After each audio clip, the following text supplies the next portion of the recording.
Hi friends, welcome to our channel Yamuna homely thoughts.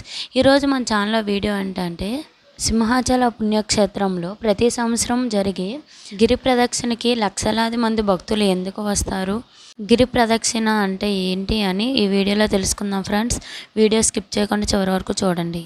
Simhachalam పుణ్యక్షేత్రంలో ఏటా ఆషాఢ పౌర్ణమి నాడు సింహాద్రి అప్పన్న ఉత్సవం నిర్వహిస్తారు. దీన్నే గిరి పౌర్ణమి అని కూడా అంటారు. పౌర్ణమికి ముందు రోజైన చతుర్దశి రోజు మధ్యాహ్నం భక్తులంతా సింహాచలంలోని తొలి పావంచా వద్ద కొబ్బరికాయ కొట్టి గిరి ప్రదక్షిణ ప్రారంభిస్తారు. సుమారు 32 కిలోమీటర్ల విస్తరించి ఉన్న సింహగిరి చుట్టూ కాలినడకన ప్రదక్షిణ పూర్తి చేసి తొలి పావంచా వద్దకు చేరుకుంటారు. అదే రోజు రాత్రి భక్తులంతా మెట్ల మార్గం గుండా సింహాచలం చేరుకొని పౌర్ణమి రోజున అప్పన్న స్వామికి దర్శించుకుంటారు. కొండ చుట్టూ తిరగలేని భక్తులు ఆలయంలో కూడా ప్రదక్షిణ చేయొచ్చు.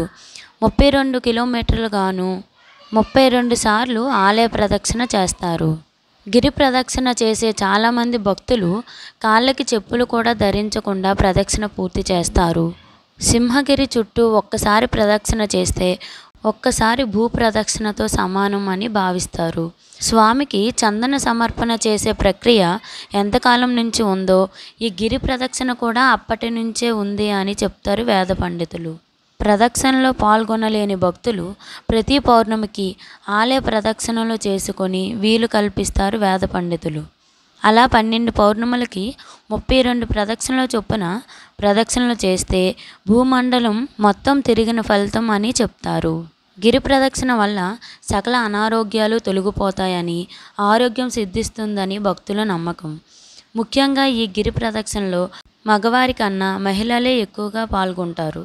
సంతానం లేని వారికి సంతానం, అనారోగ్య సమస్యలతో సతమతం అవుతున్న వారికి ఆరోగ్యం సిద్ధిస్తుందని ఇక్కడికి వచ్చిన భక్తుల నమ్మకం. అప్పన్న ఉత్సవంలో భాగంగా పూల రథం ఊరేగింపు మరింత ఆకర్షణీయంగా ఉంటుంది. చతుర్దశి నాడు మధ్యాహ్నం 2 గంటలకు స్వామి నిజ నిత్య రూపాలతో కూడిన పుష్పరథం కొండ చుట్టూ ఉన్న భక్తులకు స్వామి దర్శనం కల్పించేందుకు బయలుదేరుతుంది. ఆషాఢ పౌర్ణమి పురస్కరించుకొని తెల్లవారుజామున స్వామివారికి చివరి విడత చందన సమర్పణ జరుగుతుంది. ప్రతి పౌర్ణమికి 3 మడుగుల చొప్పున 4 పన్నములకు మొత్తం 12 మడుగుల చందనాన్ని సమర్పించటంతో ఈ చందనోత్సవం పూర్తవుతుంది. తరువాత ఏడాది మొత్తం అదే రూపంలో స్వామి భక్తులకు దర్శనం ఇస్తారు. చాలామంది భక్తులు ప్రదక్షిణలు చేసేటప్పుడు సముద్రంలో స్నానం చేసి మళ్ళీ గుడికి వచ్చి దర్శించుకుంటారు.